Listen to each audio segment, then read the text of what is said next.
兰学者在中国监狱死亡，东突厥斯坦著名的伊斯兰学者在中国监狱受酷刑而死。据悉，28年以来拘押在监狱的阿布都克热木·阿布都歪里已逝。他旅住在瑞典的弟弟买卖提明证实有关消息。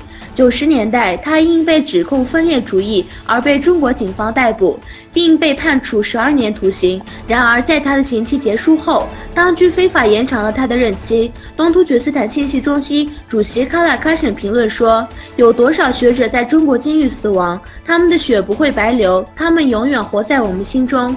我呼吁国际社会，特别是中亚国家，必须保持清醒，反对中国的扩张政策。”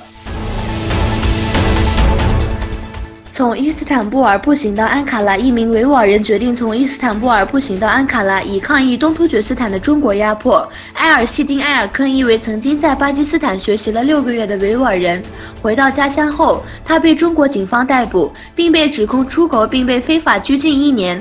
他说他在拘留期间遭受过酷刑。他骑行从伊斯坦布尔步行到安卡拉，抗议中国镇压。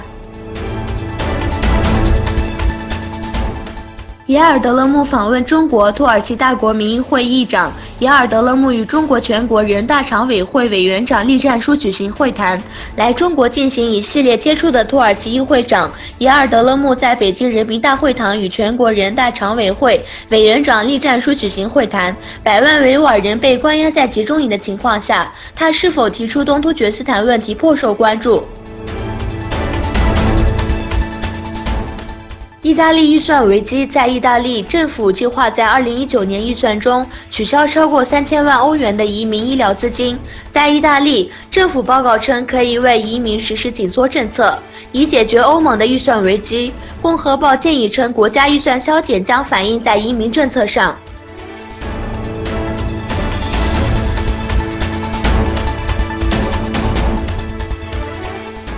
法国示威活动造成严重经济损害。在法国首都巴黎，因燃油加息而引起的黄甲克示威活动已造成多人受伤和经济损害。在周六举行的行动中，损害已达300至400万欧元。据报道，这个数字比11月24日的示威高3到4倍，并且还没有计算燃烧车辆的成本。